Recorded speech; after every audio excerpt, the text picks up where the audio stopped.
Hi everyone, welcome back to a wonderful video.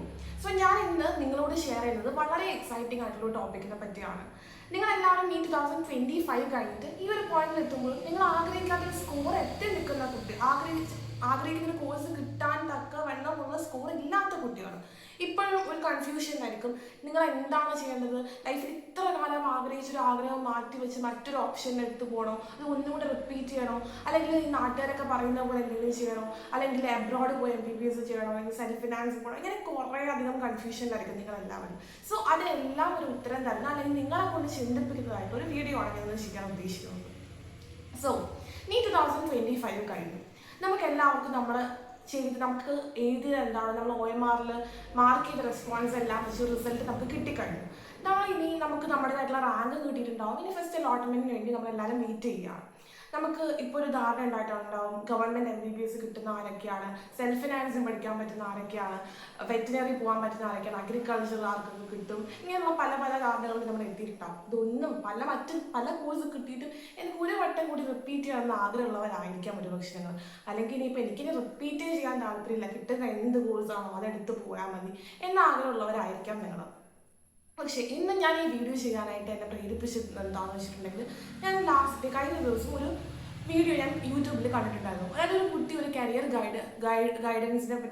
പറ്റിയൊക്കെ വളരെയധികം വിവരമുള്ള ഒരു വ്യക്തിയെ വിളിച്ചിട്ട് ചോദിക്കുകയാണ്, ഞാൻ ഇനി എന്താണ് ചെയ്യേണ്ടത്, എനിക്ക് 440 സംതിങ് മാർക്കുണ്ട്, ഞാൻ റിപ്പീറ്റ് ചെയ്യണോ, ഇനി ഒരു വട്ടം കൂടി റിപ്പീറ്റ് ചെയ്യണം എന്നാണ് എൻ്റെ ആഗ്രഹം, പക്ഷെ ഞാൻ റിപ്പീറ്റ് ചെയ്യണോ വേണ്ടേ എന്ന് ആ ഒരു വ്യക്തിയോട് ആ കുട്ടി ഒരു ഉപദേശം ചോദിക്കുകയാണ്.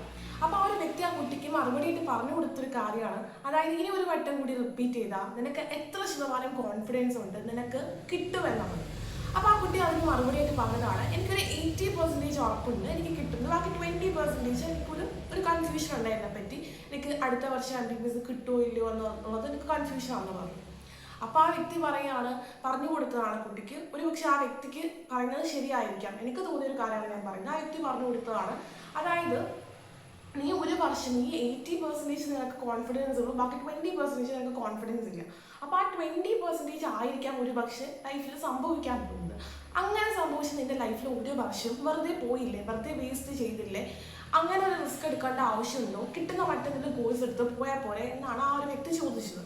അപ്പോൾ എനിക്ക് തോന്നുന്നത് ശരിയാണ്, ആ വ്യക്തി പറഞ്ഞത് ശരിയാണേ ആയിരിക്കാം. ഒരു പക്ഷെ അടുത്ത വർഷവും കോമ്പറ്റീഷൻ കൂടുകയാണ് എന്നൊക്കെയാണ് ആള് അതിന് പറഞ്ഞു കൊടുത്ത്, കോമ്പറ്റീഷൻ കൂടി നിനക്ക് പിന്നെയും റാങ്ക് കുറയാൻ ചാൻസ് ഉണ്ട്, അങ്ങനെയൊക്കെയാണ് ആ വ്യക്തി പറയുന്നത് അതിനെപ്പറ്റി. പക്ഷെ ഞാൻ ചിന്തിച്ചൊരു കാര്യമാണ്, എൻ്റെ ലൈഫിൽ 12th എന്നെ ഇതേപോലെ ഒരു വ്യക്തി ഉപദേശിച്ചിട്ടുണ്ടായിരുന്നു. അതായത് നിനക്ക് 12th 73.2% മാർക്കാണുള്ളത്, നീ ഇനി റിപ്പീറ്റ് ചെയ്താൽ എവിടെ എത്താനാണ്, 205 നിനക്ക് ഒറ്റയടിക്ക് അങ്ങനെ ഇമ്പ്രൂവ് ചെയ്തെത്തിക്കാൻ പറ്റൂല, ഇങ്ങനെ കുറേ അധികം ഉപദേശങ്ങൾ കേട്ടാണ് ഞാൻ 12th കഴിഞ്ഞ ഉടനെ റിപ്പീറ്റ് ചെയ്യാതെ ഡിഗ്രിക്ക് പോയത്. പക്ഷെ ആ ഡിഗ്രിക്ക് പോയ 3 വർഷം എൻ്റെ ലൈഫിൽ ഞാൻ ഇതേപോലെ റിഗ്രറ്റ് ആയി അറിഞ്ഞിട്ടുള്ള മറ്റൊരു കാര്യമില്ല. നമുക്കൊരു ആഗ്രഹം ഉണ്ടായിട്ട് അതിലേക്ക് അടുത്തെത്താനായിട്ട് ഞാനത് ട്രൈ ചെയ്ത് നോക്കിയില്ലല്ലോ എന്ന് എനിക്ക് ഭയങ്കരമായിട്ടുള്ള റിഗ്രറ്റ് ആയിരുന്നു. ഒരു വർഷം ഇങ്ങനെ ട്രൈ ചെയ്ത് നോക്കിയിരുന്നെങ്കിൽ എനിക്ക് അത്രമാത്രം റിഗ്രറ്റ് ഉണ്ടാവില്ലായിരുന്നു. അതുകൊണ്ടാണ് ഞാൻ ഡിഗ്രി കഴിഞ്ഞ് 3 വർഷം കഴിഞ്ഞിട്ട് എന്തായാലും റിപ്പീറ്റ് ചെയ്യണമെന്ന് തീരുമാനിച്ചത്, റിപ്പീറ്റ് ചെയ്യാൻ പോയത്. കാരണം എനിക്ക് ആ ഒരു റിഗ്രറ്റിൽ നിന്ന്, ആ ഒരു കുറ്റബോധത്തിൽ നിന്ന് എങ്ങനെയെങ്കിലും ഒരു മോചനം എനിക്ക് വേണമായിരുന്നു.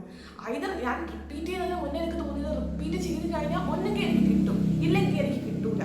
പക്ഷെ കിട്ടാതിരുന്നാലും എനിക്കൊരു റിഗ്രറ്റ് ഇല്ലല്ലോ, ഞാൻ റിപ്പീറ്റ് ചെയ്ത് നോക്കി, എൻ്റെ കഴിവിൻ്റെ പരമാവധി എഫേർട്ട് ഇട്ട് നോക്കിയിട്ടാണ് എനിക്ക് കിട്ടാത്തത് എന്ന് എനിക്കൊരു റിയലൈസേഷൻ എത്താൻ പറ്റും. പിന്നെ എൻ്റെ ലൈഫിൽ മുന്നോട്ട് എനിക്ക് മൂവ് ചെയ്യുമ്പോൾ റിഗ്രറ്റ് ഇല്ലാതെ എനിക്ക് ജീവിക്കാൻ കഴിയും. ആ ഒരു കാര്യത്തിന് വേണ്ടി മാത്രമാണ് ഞാൻ 12th കഴിഞ്ഞ് 3 വർഷം കഴിഞ്ഞ് റിപ്പീറ്റ് ചെയ്തത്. അപ്പോൾ റിപ്പീറ്റ് ചെയ്തപ്പോൾ എനിക്ക് ഏകദേശം 597 സ്കോർ എത്താൻ കഴിയുന്നതുകൊണ്ട് ഞാൻ ഒന്നുകൂടെ 2025 വേണ്ടി പ്രിപ്പയർ ചെയ്യാൻ തയ്യാറായി. സോ എനിക്ക് നിങ്ങളോട് പറയാനുള്ളത്, അപ്പം നിനക്ക് ആ ഒരു 440 മാർക്ക് കിട്ടിയിട്ട് റിപ്പീറ്റ് ചെയ്യണോ വേണ്ടേ എന്ന് കൺഫ്യൂഷൻ അടിച്ച് നിൽക്കുന്ന കുട്ടികളെ പോലെ പല കുട്ടികളും നിങ്ങളെപ്പോലുള്ള ആൾക്കാരുണ്ടാവും. നിങ്ങൾക്കും അങ്ങനെ ഒരു കൺഫ്യൂഷൻ ഉണ്ടാവാം ഒരു പക്ഷേ, അതായത് നീ റിപ്പീറ്റ് ചെയ്യണോ വേണ്ടേ. അപ്പോൾ ഒരുപക്ഷെ മറ്റു പല നല്ല കോഴ്സും കിട്ടുമെന്ന് നിങ്ങൾക്ക് ഉറപ്പുണ്ടെങ്കിൽ ഉറപ്പായിട്ടും നിങ്ങൾ പൊക്കോ. പക്ഷെ നിങ്ങൾക്കൊരു കാര്യം ഉറപ്പുണ്ടാവണം, അതായത് ഞാൻ അങ്ങനെ മറ്റൊരു കോഴ്സ് എടുത്തു കഴിഞ്ഞാൽ എനിക്ക് ഒരിക്കലും MBBS കിട്ടാത്തതൊരു റിഗ്രറ്റ് ഉണ്ടാവില്ല എന്ന് നിങ്ങൾക്ക് ഉറപ്പുണ്ടെങ്കിൽ ഉറപ്പായിട്ടും പൊക്കൂ. പക്ഷെ ഈ റിഗ്രറ്റ് എന്ന് കരുതി നിങ്ങൾക്കിപ്പം വെറുതെ ആ റിഗ്രറ്റിന്റെ പേരിൽ മാത്രം നിങ്ങൾ റിഗ്രറ്റ് തോന്നുമെന്ന് വിചാരിച്ച് ലൈഫ് ലോങ് നിങ്ങൾക്ക് റിപ്പീറ്റ് ചെയ്തുകൊണ്ടേ ഇരിക്കാൻ പറ്റൂല.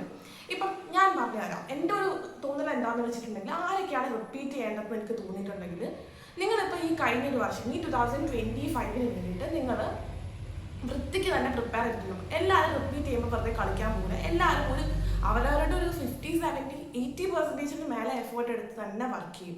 അപ്പം നിങ്ങൾ ഇത്രയും എഫേർട്ട് എടുത്തു, 100% എഫേർട്ട് എടുത്ത് നിങ്ങൾക്ക് 100% ടോപ്പിക്ക് എക്സാമിന് മുന്നേ നിങ്ങൾ കവർ ചെയ്തിട്ടുണ്ടായിരുന്നു. നിങ്ങൾ പഠിച്ച് തീർക്കാൻ ഒരു വട്ടമെങ്കിലും പഠിച്ച് തീർക്കാൻ നമുക്ക് പറ്റിയിട്ടുണ്ടായിരുന്നു നിങ്ങൾ ചിന്തിക്കണം.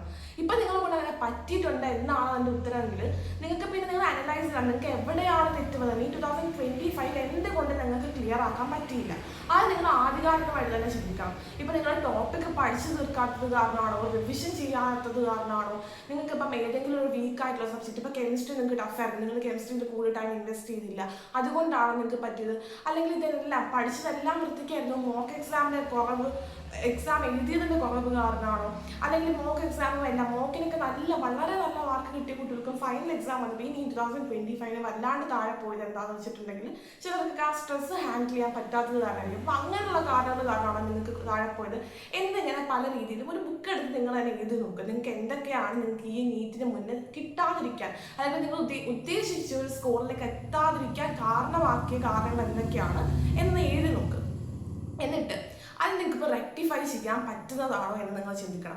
ഇപ്പോൾ ഞാൻ എൻ്റെ കാര്യം പറയുകയാണെങ്കിൽ 2024 വേണ്ടിയിട്ട് ഞാൻ ഈ 80 ചാപ്റ്ററുകളും ഉള്ളതിൽ 60 ചാപ്റ്ററോളം മാത്രമേ പഠിച്ചിട്ടുള്ളൂ. ബാക്കി 20 ചാപ്റ്ററുകൾ പഠിച്ചിട്ട് ഒരു നീറ്റ് കൂടെ എഴുതണമെന്നുള്ള ആഗ്രഹത്തിലാണ് 2025 എഴുതുന്നത്. അപ്പം നിങ്ങൾക്ക് ഞാൻ ഫുൾ ടോപ്പിക്ക് പഠിച്ചു തീർക്കാത്തത് കാരണമാണോ നിങ്ങൾക്ക് ഉദ്ദേശിച്ച സ്കൂളിലേക്ക് എത്താൻ പറ്റാത്തത് എന്നാൽ നിങ്ങൾ റിപ്പീറ്റ് ചെയ്യാം. നിങ്ങൾക്ക് റിപ്പീറ്റ് ചെയ്യാം. കാരണം എന്താണെന്ന് വെച്ചിട്ടുണ്ടെങ്കിൽ കാരണം ഉണ്ടല്ലോ നിങ്ങൾക്ക്. അപ്പോൾ അല്ലെങ്കിൽ നിങ്ങൾ വീക്കായിട്ടുള്ള ഏതെങ്കിലും സബ്ജക്റ്റ് നിങ്ങൾ കൂടുതൽ പഠിച്ചിട്ടില്ല, അപ്പോൾ നിങ്ങൾക്ക് കൂടുതൽ പഠിക്കണം എന്നൊരു ആഗ്രഹം ഒരു വട്ടം കൂടി എഴുതി നോക്കണം. അങ്ങനെയുള്ള ആഗ്രഹമുള്ളവർക്കും റിപ്പീറ്റ് ചെയ്യാവുന്നതാണ്. ഇനി അഥവാ നിങ്ങൾക്ക് എക്സാമിൻ്റെ ടൈമിലെ പ്രഷർ അത് ഹാൻഡിൽ ചെയ്യാൻ നിങ്ങൾക്ക് പറ്റാത്തത് കാരണമാണ് നിങ്ങൾക്ക് എക്സാമിന് നന്നായിട്ട് പെർഫോം ചെയ്യാൻ പറ്റാത്തതെന്നുണ്ടെങ്കിൽ നിങ്ങൾ ചിന്തിക്കണം. കാരണം അടുത്ത വർഷം എന്ന് വെച്ചാൽ നിങ്ങളുടെ ലൈഫിൽ ഇപ്പോൾ ഒരു റിപ്പീറ്റർ ആയിരുന്നു വിചാരിച്ചു, നിങ്ങൾ സൂപ്പർ റിപ്പീറ്റ് ചെയ്യാൻ വേണ്ടി തീരുമാനം എടുക്കുകയാണ്. അപ്പോൾ റിപ്പീറ്റർ ഫേസ് ചെയ്യുന്ന പ്രഷറിനെക്കാളും കൂടുതൽ മേലെ ഒരു സൂപ്പർ റിപ്പീറ്റർ എന്തായാലും ലൈഫിൽ ഫേസ് ചെയ്യേണ്ടി വരും. 2 വർഷത്തിനേക്കാളും മേലെ ഒരു വർഷം കൂടി അഡീഷണൽ എടുക്കുമ്പോൾ ഓഫ്കോഴ്സ് നിങ്ങളുടെ ലൈഫിൽ ആ ഒരു വർഷത്തിൽ നിൽക്കുമ്പോൾ നിങ്ങൾക്ക് കുറച്ചുകൂടി ഒരു സ്ട്രെസ് കൂടെ ഉള്ളൂ എന്നാണ് എനിക്ക് തോന്നുന്നത്. പക്ഷെ നിങ്ങൾക്കിപ്പം ആ സ്ട്രെസ് ഹാൻഡിൽ ചെയ്യാൻ വൃത്തിക്ക് നിങ്ങളെ കൊണ്ട് പറ്റും. ഈ വർഷം പറ്റിയ തെറ്റ് നിങ്ങൾ ഉറപ്പായിട്ടും അവിടെ റിപ്പീറ്റ് ചെയ്യും, ഉറപ്പായിട്ട് അവിടെ ആവർത്തിക്കൂല. ഈ വർഷം ഞാൻ സ്ട്രെസ് കാരണം ഒരുപാട് ആ ഒരു എക്സാം ആംബിയൻസിന്റെ പ്രഷർ കാരണം എനിക്ക് കിട്ടാതെ പോയി, അത് ഞാൻ നെക്സ്റ്റ് ഇയർ ആവർത്തിക്കൂല എന്ന് നിങ്ങൾക്ക് ഉറപ്പുണ്ടെങ്കിൽ you can go for it. നിങ്ങൾക്ക് റിപ്പീറ്റ് ചെയ്യാം. ഇനിയിപ്പോൾ നിങ്ങൾ പക്ഷെ നിങ്ങൾക്ക് ആ ഒരു ഉറപ്പുണ്ടാവണം നിങ്ങൾ ആ പ്രഷർ കാരണം എക്സാമിൻ്റെ, കാരണം അടുത്ത വർഷം ഒരുപക്ഷെ ഇതുപോലെ തന്നെ ടഫായിരിക്കും, ഒരുപക്ഷെ ഇതിനേക്കാളും എളുപ്പമായിരിക്കും. വി കാൺ പ്രെഡിക്റ്റ്. നമുക്ക് അറിഞ്ഞുകൂടെ എക്സാം എങ്ങനെയാണ് ആകാൻ പോവാണ്. അപ്പം എന്ത് തന്നെ സംഭവിച്ചാലും അതൊക്കെ നേരിടാനുള്ള ഒരു കൂളായിട്ട് ഞാൻ എക്സാം എഴുതും എന്നൊരു കോൺഫിഡൻസ് ഉള്ളവരായി നിങ്ങൾക്ക് ഉറപ്പായിട്ട് റിപ്പീറ്റ് ചെയ്യാം. ഞാൻ പറയുന്നത് നന്നായിട്ട് പഠിച്ചിട്ടും എക്സാമിൻ്റെ പ്രഷർ ഹാൻഡിൽ ചെയ്യാൻ പറ്റാതെ ഈ വർഷം താഴെ പോയവർക്ക് ഒന്നുകൂടെ റിപ്പീറ്റ് ചെയ്യാൻ ആഗ്രഹമുണ്ടെങ്കിൽ നിങ്ങൾക്ക് തന്നെ ഉറപ്പുണ്ടാവണം.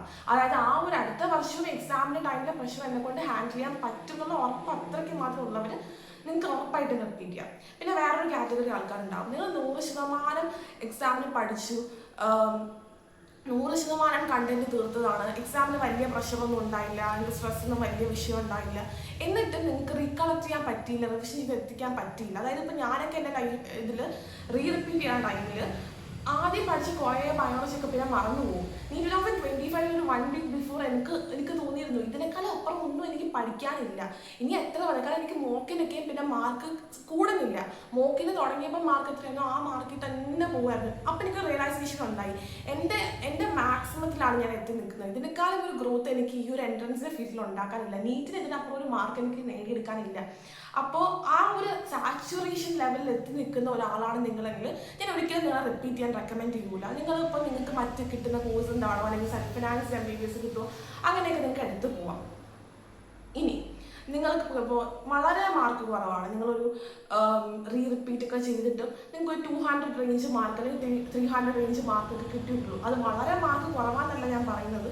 നിങ്ങൾ ആ ഒരു റേഞ്ചിലാണ് നിൽക്കുന്നതെങ്കിൽ നിങ്ങൾക്ക് ഒന്നും കൂടി റിപ്പീറ്റ് ചെയ്യാനുള്ള സാഹചര്യമൊക്കെ ഉണ്ടെങ്കിൽ നിങ്ങൾ തന്നെ അനലൈസ് ചെയ്യാം. നിങ്ങൾക്ക് എന്ത് തെറ്റായി, ഇതിപ്പോൾ ഏത് മാർക്ക് റേഞ്ചിലുള്ള ആൾക്കാരാണ് നിങ്ങൾ തന്നെ ഒന്ന് അനലൈസ് ചെയ്യണം. നിങ്ങൾക്ക് പറ്റിയ തെറ്റുകൾ എന്തൊക്കെയാണ്, ആ തെറ്റുകളൊക്കെ റെക്ടിഫൈ ചെയ്യാൻ പറ്റുന്നതാണെങ്കിൽ ആ റെക്ടിഫൈ ചെയ്താൽ നിങ്ങൾ ഉദ്ദേശിക്കുന്ന ലെവലിലേക്ക് നിങ്ങൾക്ക് എത്താൻ കഴിയുന്ന ഒരു കോൺഫിഡൻസ് നിങ്ങൾക്ക് ഉണ്ടെങ്കിൽ ഉറപ്പായിട്ട് നിങ്ങൾക്ക് റിപ്പീറ്റ് ചെയ്തു. പക്ഷെ നിങ്ങൾക്ക് ആ ഒരു കോൺഫിഡൻസ് ഇല്ല, അത്രത്തോളം കാലം നിങ്ങൾ ഒരിക്കലും റിപ്പീറ്റ് ചെയ്യാൻ പോകണ്ട. റിപ്പീറ്റ് ചെയ്യാൻ പോകണ്ടെന്ന് വെച്ചിട്ട് നിങ്ങൾക്ക് പിന്നെ ആഗ്രഹം ഉണ്ടെങ്കിൽ നിങ്ങൾ ചെയ്യണം കേട്ടോ. ഇപ്പം ഞാനിങ്ങനെ വന്നിട്ട് പറയുന്നത് കയറി ഞാൻ ആരുമല്ല, ഞാൻ എൻ്റെ ലൈഫിൽ കുറേ തെറ്റ് പറ്റിയിട്ടുള്ള ഒരു മനുഷ്യൻ, അത്രയേ ഉള്ളൂ. ഒരു പക്ഷേ എൻ്റെ അത്രയൊന്നും തെറ്റ് പറ്റാത്ത എന്നെക്കാൾ മേലെ വിവരമുള്ള വ്യക്തിയായിരിക്കും നിങ്ങൾക്ക് എന്താണെന്ന് തോന്നുന്നത് നിങ്ങൾ അത് തന്നെ ചെയ്യണം. പക്ഷെ ഞാൻ എൻ്റെ ലൈഫിൽ കുറച്ച് സജഷൻസ് പറഞ്ഞേ ഉള്ളൂ. സോ എല്ലാവർക്കും ഇനിയിപ്പോൾ നിങ്ങൾ പറ്റിയ തെറ്റുകളൊക്കെ റെക്ടിഫൈ ചെയ്യാൻ പറ്റാവുന്നതാണെങ്കിൽ റിപ്പീറ്റ് ചെയ്യുക. ഇനി അഥവാ നിങ്ങൾ ആ ഒരു സാച്ചുറേഷൻ പോയിന്റിൽ എത്തി നിൽക്കുകയാണെങ്കിൽ I won't recommend you to do repeat again.